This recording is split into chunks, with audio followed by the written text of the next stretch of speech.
This is the Bible Ranger, and today is part 2 of Angels and Demons, episode 104. And you're going to be surprised because demons are not what you think they are. Now, in Colossians 1:16, it says basically, God through Christ created all things, visible and invisible, by him and for him. Now, I intended to go deeper into the rank structures of the angels, but it gets complicated to study and collaborate together, and really at the end, it doesn't really matter. So there'll be like an interaction between job descriptions and titles and ranks and classes, okay? And some of that is in Daniel 10:13. Now the lower section of them would be something called powers. Individual angels or angels over small areas is what they do, or smaller neighborhoods. Now dominions, and then another one would be principalities, which I guess it would be somewhere in the middle here. Would be angels over certain states, or then principalities would be over countries. And then a cherub, it's singular, and cherubim, it's plural for the same thing, okay? And basically they're guardians, and they show descriptions of guarding God's throne. And then when Adam and Eve fell, they sang a cherub to protect the tree of life. So they've shown as guardians. Now, archangel is probably more of a position, okay? And we'll know that Michael is an archangel. And Gabriel is most likely an archangel, and we can kind of surmise that when, in the book of Daniel, he was fighting the prince of Persia. And basically they were equal, Gabriel and this other fallen angel. And then Michael came over to take his place and fight this other fallen angel, while Gabriel delivered the actual message to Daniel. And then he went back and went to fight him again. And Raphael is not in the Bible, but is mentioned in extra biblical books. So he might be an archangel. And then Lucifer, he actually was a cherub, called the anointed or covering cherub in the Bible. But he was the chief cherub. So that's why some people say that he may have been an archangel, because he was the chief of cherubs. So that's a possibility. Raphael might be a possibility. And this one's most likely is one, but this one is for sure one, Michael. All right, now the lower ones, there's other angels, okay? And some of them are called messengers, and some of them are called living creatures, and some of them are called watchers. And there's other ones, there's all kinds of them, okay? But the ones that are very interesting are called the seraph. Seraph is singular, and seraphim, it's plural, okay? And these heavenly creatures are really unique. And I got a whole slide just for them alone. In Ezekiel chapter 1, that chapter is basically about these particular seraphim. And they're really interesting creatures. I mean, they have 6 wings. They have 4 faces, which I'll mention that in a second. They fly in a synchronicity pattern. They have these wheels, to me, it's kind of like a gyro inside with another axis around them. And inside these gyro structure, these wheels, a wheel in a wheel, they have their spirits are in there. And wherever the spirit went, all these gyros flew together. That's what the synchronicity is. And these 4 faces are basically, they have a human face like us. They have on each of our ears, they would have other faces, like one would be a lion, one would be an ox, and the other would be an eagle. And if you were to study the 12 tribes of Israel, each of 3 tribes are represented by one of these faces. So it's all connected. God is awesome. And then the wings cover their bodies. Now they have feet, but at the bottom of their feet, in the sole of their feet, it looks like calf's foot. I can't even picture that. They burn like fire, and out of the fire came lightning, and then flashes of lightning. So it's like there's all this electric current just going around. And then the inside these axes of wheels, they have eyes, all of them. They're just full of eyes continuously. And then above them, there's this firmament, this crystalline substance over here. And they have a voice that almost sounds like the voice of God. And there's more. I mean, it's incredible. This is just what Ezekiel can actually put down into writing. It's just probably something that you can't fully describe. Characteristics of angels. In Psalms 103:20 and in Matthew 28:2 and 3, they're strong, okay? As an example, in Matthew, the round stone that was covering Jesus' tomb was rolled away. and they are earthquakes in those areas. Okay, so they used to carve a groove at the bottom of the stone so it won't roll away. So the angel, once the stone was in place, the angel had to go uphill, if you think about it, to remove the stone. So that was pretty strong. And of course, then he sat on top of it. So in Matthew 24:36, the verse talks about that nobody knows the day or the hour when Jesus is coming, not even the angels. So they're telling you, like, look, they're smart. They don't even know. So in 1 Peter chapter 1, verses 10 to 12, is an interesting saying there. And it talks about that they have issues and they have trouble understanding this salvation that we get. Because when the angels become fallen angels and they started breeding with the women, God put them at the lowest part of hell, and there was no pleading with the Lord. It was basically, you're done, you're going to be in prison there until Judgment Day. But with us, it's like we mess up and the Lord forgives us, and we mess up and the Lord forgives us, and we mess up and the Lord forgives us. And they're like, what does God see in these people? I don't understand. So I get it. So do we have guardian angels? You know, it would seem like it in Matthew 18:10. It alludes to it that we do. But you can't really say 100%. But it sure looks like we do. Now, just because we have guardian angels, doesn't mean that things won't happen to us. Okay, like Jesus, you have to go through things. Like when Jesus was he was fasting those 40 days in the wilderness. They could have brought food to him, but no, he had to go through that suffering. When Jesus was going through the cross and he was being tortured, they could have rescued him, but no, that was God's will for him to do that. So just because they can do stuff doesn't mean they are going to do it, because certain things have to go and be fulfilled. Now they also provide, they protect, they deliver, they strengthen, and are used to answer some prayers, like Gabriel was answering the prayer for Daniel. Now it gets really interesting here. The origin of demons. Now, are demons the fallen angels who disobey God? You know, and most people say, yes, exactly what it is, but no. The answer is actually no. The demons are not fallen angels. You say, what? But we're gonna look into that a little deeper. Now, I go into a deeper explanation on the videos 26 to 29, so please visit those, and I show archaeological proofs of what Nephilims were in there, and it's really interesting. So check those out.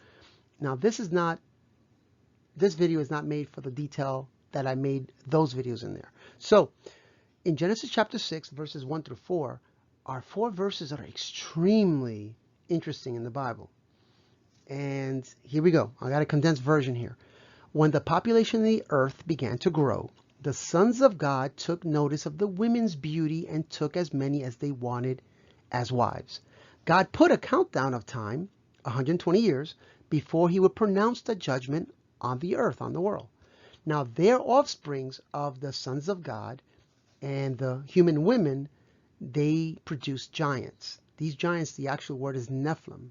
Okay, now they became heroes of then, and they also became legends. Now let's dive into a little bit more. Now, this is before the flood. Okay, so it's several thousand years ago, and they were closer. The people, everybody there was closer genetically to Adam and Eve, making it more perfect. So if you think the women today are beautiful, back then they were probably even more beautiful. Okay, less blemishes, less problems with anything. Okay. Now, when it says here, now, like I said, this is not going into it so deeply, but when it says that they took as many as they wanted as wives, if you was to break down the took, the as they wanted for wives, they're basically saying that they took all the women they wanted, whether they were married or not married. Okay, and some of these go into the extra biblical books to get more detail, which is not the Bible, but the Bible does quote from them a few times. Even Jesus, I think, has one quote of them. And so it says that God put a countdown because these Nephilims were infecting the world with their gene pool. And don't forget, Jesus had to be non-corrupted, none of this fallen angel gene pool. So God, as a mercy, you would think like, why would God destroy the world? You know, that's so evil. But no, it was merciful that he destroyed the world so we can have Jesus to be able to redeem us all. That's incredible mercy, even though liberals will switch that around. So God produced a time limit, which is 120 years, to judge the world. And the offsprings that the fallen angels and the women they had were giants or Nephilim, okay? And they were heroes because obviously they would be stronger and bigger and everything else. And if people want to emulate them, and their thoughts in the Bible says were evil continuously. That everybody, if you have a bad leader, but you look up to them, you kind of imitate what they do, okay? And they became legends and they became heroes. Now, like I said before, they were bigger, they were stronger, they were more agile, and I believe they were smarter too. And if you go into the videos of 26 and 29, I even tie them in with UFOs. So, I think that's pretty interesting. Go check that out. Videos 26 to 29. Now, there's two main thoughts on how the giants were here after the flood, okay? And I'll tell you briefly. One of them is, there's more thoughts, but these are the two main thoughts. One of them is that the fallen angels once again came down and had a second incursion and bred with the women again. But it seems unlikely because the first ones that did that were put in prison forever. And if I was a fallen angel, I'm like, I'm not doing that. I'd rather have my freedom than touch these women. And the other thought was that some of the genetic offsprings of the giants were in one or two of Noah's sons' wives. And I know it sounds crazy, but either one, there's an issue there, right? Either one, there's an incursion, there's a problem of an infiltration. So just check those videos out and there's a better explanation there. Now, Nephilim versus demons. Fallen angels or watcher class, they have a celestial body, okay? And there's a reason I say that, because demons don't. They have their own unique class. While the Nephilim were miscreated creatures, I mean, they were the offsprings of the fallen angels and the women, and they were okay while their body was alive, something happened to them when they died. And we will talk about that in a second. Now, the watchers, the fallen angels, who did not keep their proper dwelling or their first estate, in other words, they turned their celestial bodies into a human body to be able to breed with the women. They were placed in prison, or prison-like substance, the lowest part of hell, until judgment. That's a long time ago. I mean, they've been there for a minimum of 4,000 years. That's a long time. And I'm thinking that the next set of angels after the flood, they're like looking at these people, they're like, I don't want that to happen to me. And that makes more sense to me. Continuing. In Matthew chapter 12, verses 43 to 45, and I'm going to read those verses in a second. Bear with me. These Nephilim, the offspring of the women and the fallen angels, they were also called unclean spirits, devils, with an S, not the devil, but devils, making it plural, familiar spirits, evil spirits, false spirits, seducing spirits in the Old Testament. So you'll see that all like King Saul, he had, let's say, a evil spirit bothering him, and David had to play the harp and the music and praise music to calm him down. But once they died, these Nephilim died, now their, I don't know, we'll call it spirit. Now their spirit no longer has a body, so they're disembodied, okay? And now they're looking for another body to dwell. And listen to Jesus when he speaks. These will be 3 verses I'm reading directly from the Bible.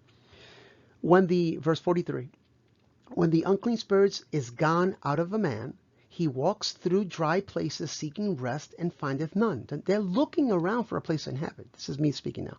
Verse 44. Then he says, I will return into my house, in other words, a body, right?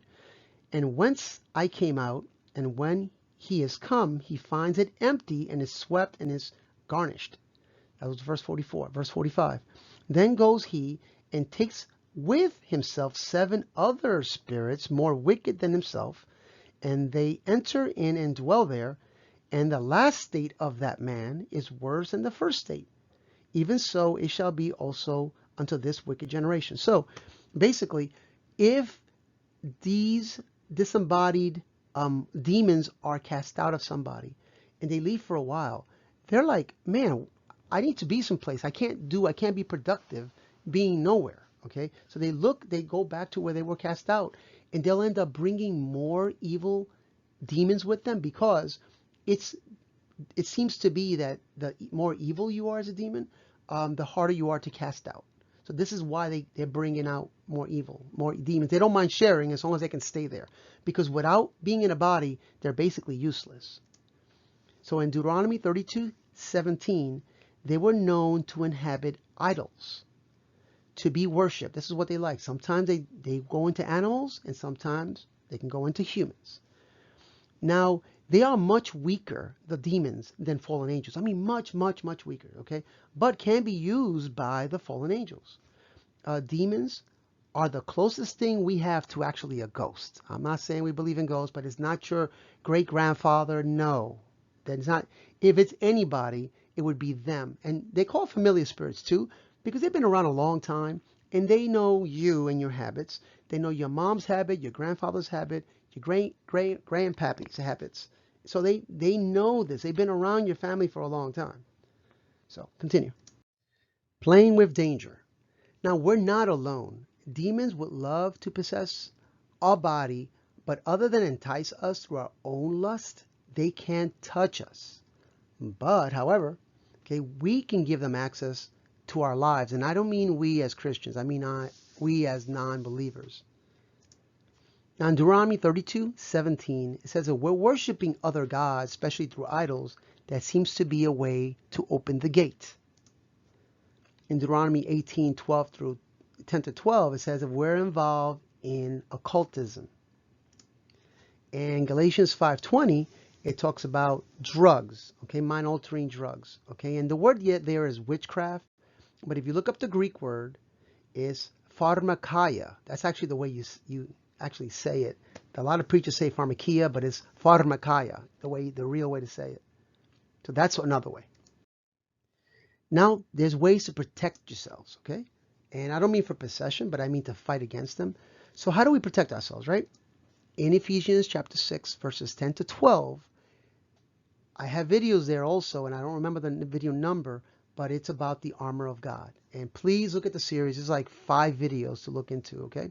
But verses 10, 11, and 12 is the what, the how, and the why of why we need to protect ourselves. Verse 10, it's the what. What are you going to put on? You need to put on the armor is what you need to do. How? You have to wear it. You have to live the attributes of the armor. Each armor is described by something like the breastplate of righteousness, the shield of faith, the sword of the word of God, and so on. Verse 12, the why. Because we wrestle not against flesh and blood, but against all kinds of spiritual forces. So, as Christians in the spiritual realm, we'll look kind of bloody like this because we're always fighting, or we should be fighting, the evil forces, okay? And when we're in the word of the Lord and we're praying and we're loving on the Lord, we look all buffed up like this. But if you're just cold from the Lord, you start having all these little kinks in your armor, and it needs to be put in good condition. So check out the other videos on the armor of God. And it's not our strength, but it's God's strength. If you think about it, we actually become spiritual superheroes. That's pretty cool. It's kind of our own little, Iron Man suit kind of. All right, be part of the plan. Now, John 3:16, for God so loved the world that he gave his only begotten Son, that whosoever believes in him should not perish, but shall have everlasting life. Now, I like this line here, so I just wrote this. I wrote, one life to save us all. It's kind of borrowed from Lord of the Rings, okay? But the one life is Jesus Christ. And through Jesus Christ is all we need, because he paid it all, and all we have to do is accept him and follow him and repent. So, I hope this video has been helpful to you. Please comment. I appreciate your comments. That's the only way I know which direction to go to and what needs to be said in a sense of a teaching video.